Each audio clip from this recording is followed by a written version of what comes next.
It was so wonderful to see all the images of the early years of CIIS with Haridas and Beena Chaudhary, the teaching that used to take place at CIF. You saw that scene. And the Sri Yantra, which Haridas and Beena Chaudhary gave us. So this symbol goes back actually much further back in time. The reason they gave it to us is because in a way, the elements of that symbol, which are the interlocking triangles, one upward pointing and one downward pointing interlocking triangles, is a very ancient universal symbol. It's used in magic and spirituality. You have it in many traditions, indigenous traditions. You have it in Judaism, as in magical traditions, it's called the Seal of Solomon. It's more popularly known now as the Star of David. And it's used in Indian Vedic and Tantric traditions as a very important symbol. The reason it goes back, the connection with CIIS, is because in 1910, the founder's teacher, Sri Aurobindo, and the mother, they met due to the symbol. So in 1910, Mira Alfasa, a Parisian with Italian and Turkish descent, was using this very symbol. She was calling it the Seal of Solomon. And she was an adept in Western esoteric occultism. And she told her then husband, by the name of Paul Richard, who was going to India, to seek out an Indian yogi who would be able to explain this symbol, because she was looking for the person that she was going to meet.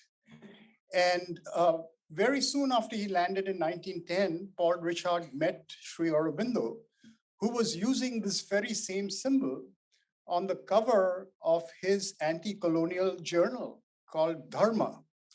So Sri Aurobindo explained the symbol to Paul Richard as the meeting of heaven and earth, the meeting of spirit and matter.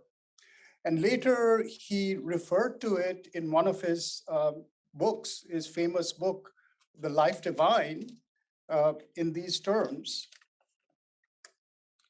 In a sense, the whole of creation may be said to be a movement between two involutions: spirit, in which all is involved, and out of which all evolves downward to the other pole of matter; matter, in which also all is involved, and out of which all evolves upward to the other pole of spirit.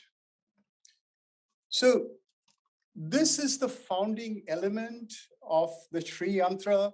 The Sri Yantra is an elaboration of this particular interlocking embrace of spirit and matter. And as an elaboration, we find that it has 4 sets of these interlocking triangles and an innermost pair made up of a downward triangle and a small dot, which Brock referred to as the Bindu. So the beginning of this symbol is, it is a dynamic symbol. It's not a static image. It's moving in time. So the beginning of it is this dot that Brock referred to. The dot or Bindu is another dimension. It's really a portal to another dimension. And this is the dimension of radical infinity, not a bound infinity, a completely radical infinity that comes into space and time as this Bindu and first manifests as a downward pointing triangle. So this is the innermost little downward pointing triangle. It is the form of bliss or ananda. And this bliss, creative bliss, is expressed through the 3 lines of the triangle.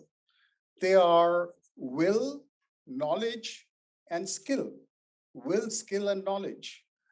And then we find that this particular triangle then multiplies into 3 sets, or actually 4 sets. So we have 4 sets of interlocking triangles, each one of them an embrace of heaven and earth, and through the quality of bliss, knowledge, will, and skill.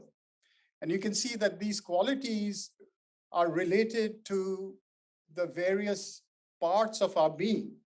Knowledge to the mind, will to the life, skill to the body, and bliss to the soul, with the bindu referring to the spirit.